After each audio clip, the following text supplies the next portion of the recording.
एक personal bedroom को design करना, ये एक कला है। देखिए, ये सिर्फ सजावट की बात नहीं है।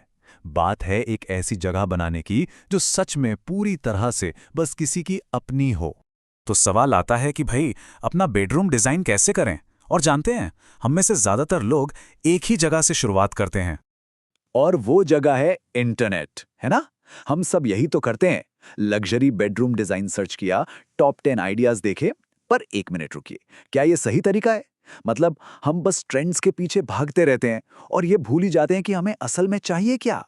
तो चलिए, आज इस पूरी प्रोसेस को ना एक बिल्कुल नए नजरिए से देखते हैं। आज की हमारी पड़ताल का रोड मैप कुछ ऐसा है। हम ट्रेंड से आगे बढ़ेंगे, फिर लेआउट के सीक्रेट्स जानेंगे, सीलिंग और कैरेक्टर का कनेक्शन देखेंगे, दीवारों की लाइंस पर बात करेंगे, रंगों के इमोशन को समझेंगे और आखिर में एक सबसे जरूरी चीज पर गौर करेंगे। तो शुरुआत करते हैं पहले सेक्शन से, ट्रेंड से परे डिजाइन करना। यहाँ पर हम अपना सबसे बेसिक सवाल ही बदलने वाले हैं। तो देखिए, असली सवाल ये नहीं है कि बेडरूम कैसा दिखना चाहिए, बिल्कुल नहीं।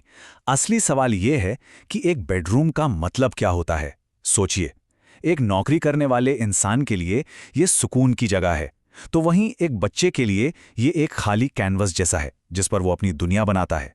सीधी सी बात है, बेडरूम वो जगह है जहां कोई भी खुद होता है ना?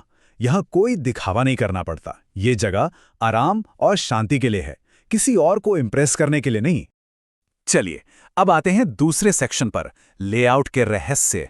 अब हम बात करेंगे डिजाइन की नींव, मतलब लेआउट के दो सबसे जरूरी सिद्धांतों के बारे में। तो पहला सिद्धांत है वॉकिंग पैसेज। अब ये क्या है? अरे बहुत सिंपल है। इसका मतलब है फर्नीचर के आसपास घूमने फिरने के लिए कम से कम कितनी जगह होनी चाहिए ताकि आराम से चल फिर सकें बिना किसी चीज से टकराएं। और वो कम से कम जगह है 2 फुट 4 इंच। जी हाँ, इस नंबर को एकदम याद कर लीजिए, ये बहुत ज़रूरी है। जब भी कोई फर्नीचर रखें, बस ये देख लें कि चलने के लिए कम से कम इतनी जगह तो हो ही। अच्छा, दूसरा सिद्धांत है फ्लोटिंग आइटम्स। ये छोटे कमरों के लिए तो एक जादू की तरह काम करता है। इसका मतलब है ऐसा फर्नीचर जो या तो दीवार पर लगा हो या फिर जिसका बेस जमीन को ना छुए। इससे होता क्या है, एक खुलापन महसूस होता है और कमरा असल से बड़ा लगता है। ठीक है, अब आते हैं हमारे तीसरे सेक्शन पर, सीलिंग और कैरेक्टर। अब तक हम जमीन पर थे, अब जरा ऊपर देखते हैं, छत की तरफ, और जानते हैं कि कैसे सीलिंग का डिजाइन किसी की पर्सनैलिटी को दिखा सकता है। मजेदार है ना? हाँ, तो यहाँ एक बहुत ही दिलचस्प कनेक्शन है।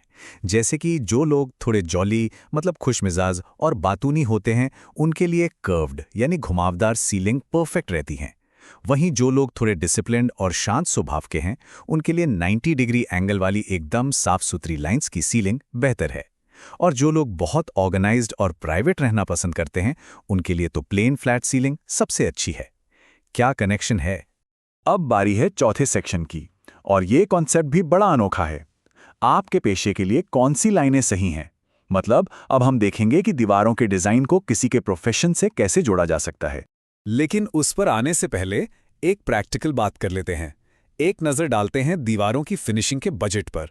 देखिए, पेंट से लेके नक्काशी वाले पत्थर तक हर दीवार के लिए कई ऑप्शंस हैं और जाहिर है सबका खर्चा भी अलग अलग होता है।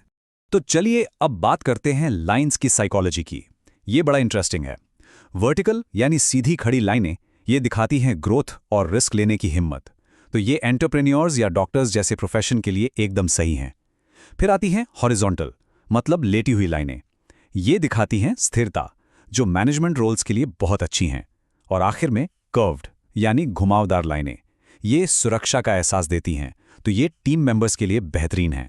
आगे बढ़ते हैं पांचवें सेक्शन पर, रंगों का एहसास। अब हम उस चीज की बात करेंगे जो बेडरूम के पूरे मूड को, मतलब माहौल को सेट कर देती है, और वो है रंग।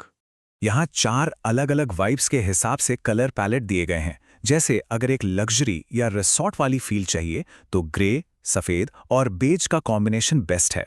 अगर थोड़ी नेचुरल, अर्थी फील चाहिए तो बेज या ग्रे के साथ हरे रंग का इस्तेमाल कीजिए।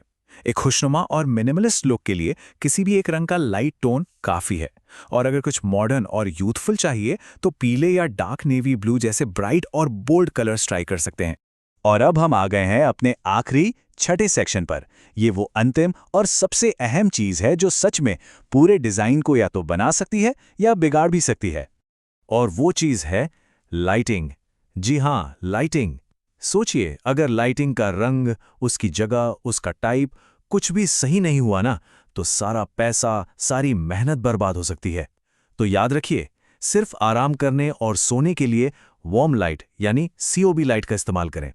पढ़ने लिखने का काम है तो वाइट लाइट यानी SMD बेहतर है, और बाकी जनरल एरिया के लिए नेचुरल लाइट से अच्छा कुछ भी नहीं। तो आखिर में ये एक सवाल सोचने पर मजबूर करता है, क्या किसी का बेडरूम सिर्फ एक कमरा है या वो सच में उसका ख्याल रख रहा है? क्योंकि देखिए, सही डिजाइन के साथ ये सिर्फ एक कमरा नहीं रहता, बल्कि एक पर्सनल सैंक्चुरी, एक सुकून का कोना बन सकता है।